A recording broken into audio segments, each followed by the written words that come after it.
Hey guys, good morning and welcome back to another new video. I hope you all are doing great.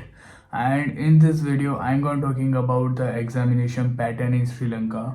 So there are basically two exams. The first one is the PPL exams and the second one is the ATPL exams. I know बहुत सारे लोगों के अंदर ये question आया होगा कि Y ATPL exam, हम तो CPL कर रहे हैं तो वहाँ पे CPL एग्ज़ाम्स होनी चाहिए।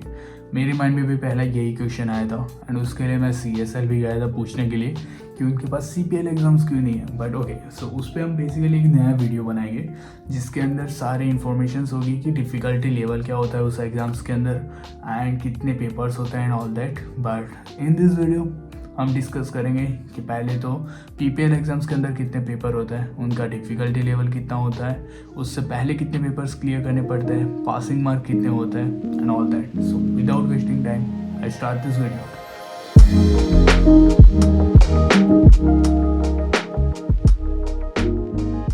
सो first of all, how many papers आता है? So there are a total 6 papers: meteorology, ILO, EGK POF, flight performance and planning, HPL, and the navigation and the communication.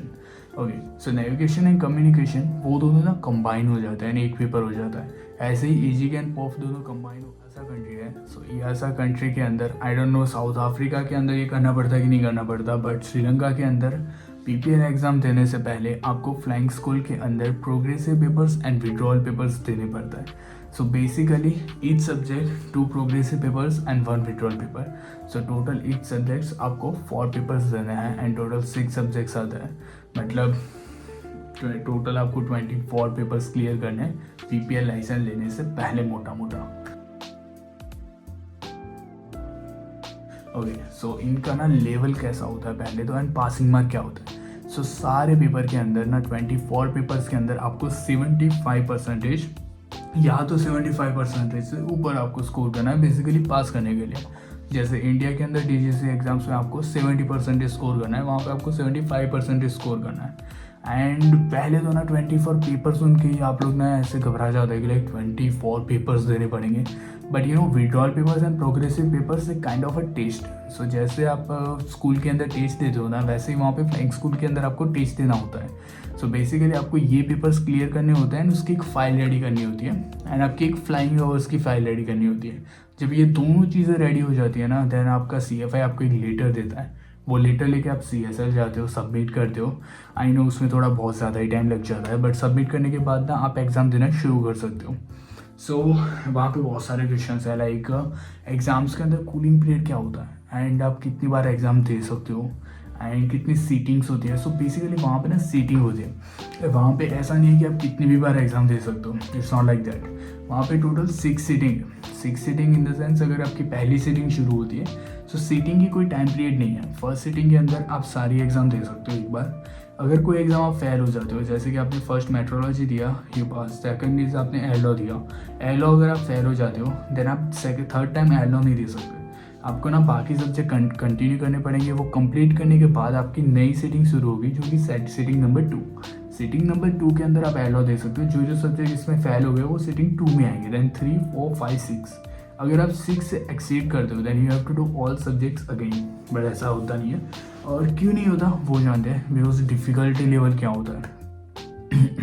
So difficulty level ना basically ना मेरा गला ख़राब है, कहना क्या चाहते हो? So sorry for that, but okay. Difficulty level, so difficulty level ना इंडिया के कंपेयर टू बहुत ईजी है, बहुत ईजी इन द सेंस, बिल्कुल ईजी है। Okay okay, thank you. Metrology के अंदर थे अराउंड 200 to 100 क्वेश्चंस। ऐसे सारे पेपर के अंदर ना वो लोगों की बेसिकली CBD होती है, CBD के क्वेश्चंस होते हैं। So 200 to 300 questions each subjects आपको जस्ट मगअप करना है, you have to just mug up and write. So बहुत ही सिंपल है। एंड वहाँ पे MCQs कितने आते हैं वो डिपेंड्स करता है पर सब्जेक्ट। जैसे मेट्रोलॉजी के अंदर 25 MCQs है, सो 25 MCQs के अंदर आपको 75% स्कोर करना होता है एंड टोटल 200 MCQs होते हैं। और उसी में से आता है, लाइक इंडिया जैसा नहीं है कि वो आपको पूरी बुक रटनी पड़ेगी थियोरिटिकल एंड देन पेपर देने जाओगे एंड फिर आप उसमें पास होगे। No, it's not like that. वहाँ पे ना लाइक पहले से MCQ आपको मिल जाती है कि हाँ यही MCQ आने वाला है, इसको ही रट्टा मान लो और इसी को पास करना है आपको बेसिकली। सो ये बहुत ही लाइक इजी पार्ट बन जाता है पीपीएल के बारे में। एटीपीएल इतना इजी नहीं है बिकॉज वहाँ पे टाइमिंग का एक थोड़ा सा अलग इश्यू है, वो मैं आपको बाद में समझाऊंगा, लेकिन ये वीडियो के अंदर हम पीपीएल की बात कर रहे हैं। सो कितने टाइम में आप पास कर सकते हो। सो मैंने अपने पेपर्स ना 1 महीने के अंदर सारे पेपर फिनिश कर दिए थे। मैंने सितंबर में शुरू किया था, सितंबर 22 को, एंड आई थिंक दिसंबर में 23 को मैंने सारे पेपर्स फिनिश कर दिए थे। एंड आई थिंक सारे पेपर ना आप एक वीक में कर सकते हो बिकॉज अगर आप एक पेपर ना 1 घंटे में पढ़ के पास कर सकते हो वहाँ पे, बट हमारे जैसे below average to below average student तो 1 महीना लगा ही देंगे। So it's just part of a fun, but या आप कर सकते हो। मैं अपनी फ्लाइंग भी उसके साथ साथ कर रहा था, सो उसमें मेरे सोलो पेजेस चल रहे थे। ओके, सो एग्जामिनेशन के अंदर ना इतना ही होता है। एंड अब हम बात करते हैं कि फ्लाइंग के अंदर आपको कितनी फ्लाइंग करनी पड़ेगी पीपीएल लाइसेंस तक।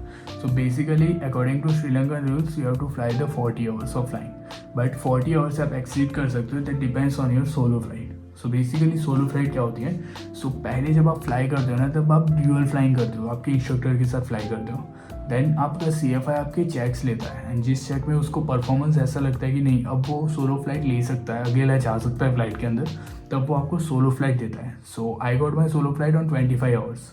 सो 25 आवर्स पे मैंने सोलो फ्लाइट ली। उसके बाद होती है मेरी basically 5 hours of basic IFR। So basic IF flights लगती है 5 घंटे की, 10 घंटे की आपको PIC चाहिए होती है, एंड 4 क्रॉस कंट्रीज होती।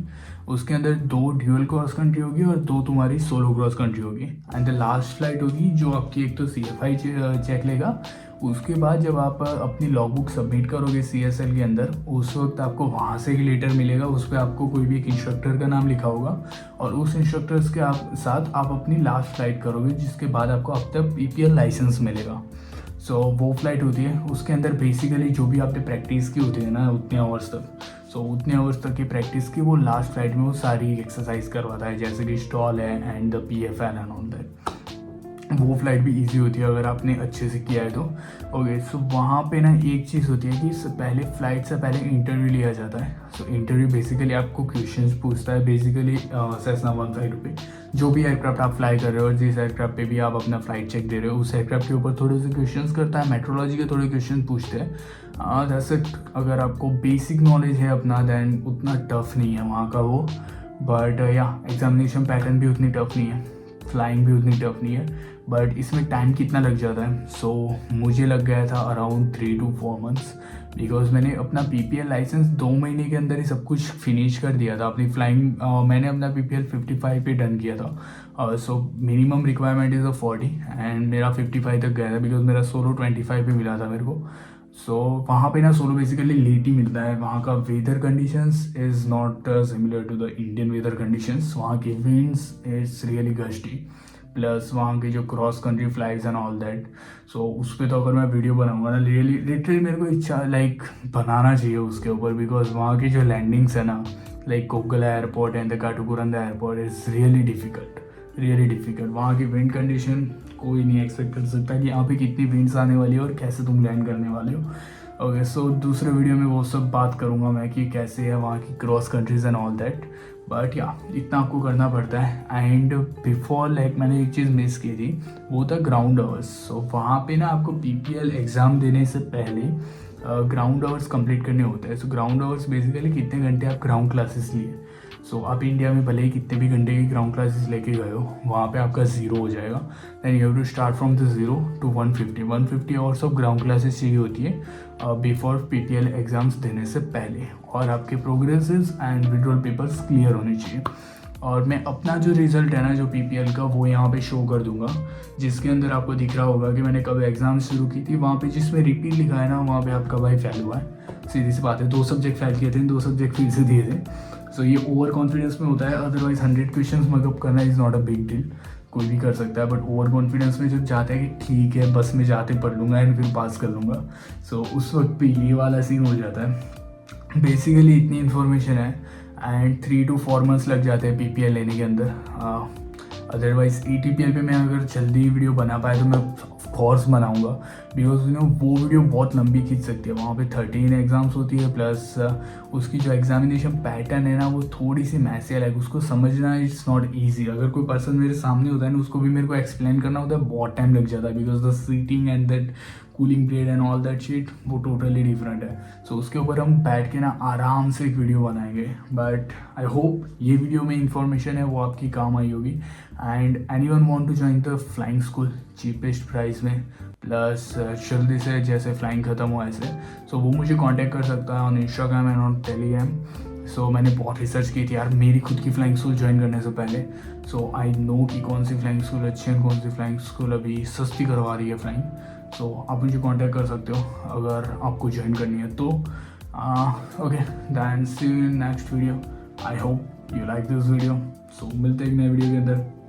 तब तक के लिए गुड बाय.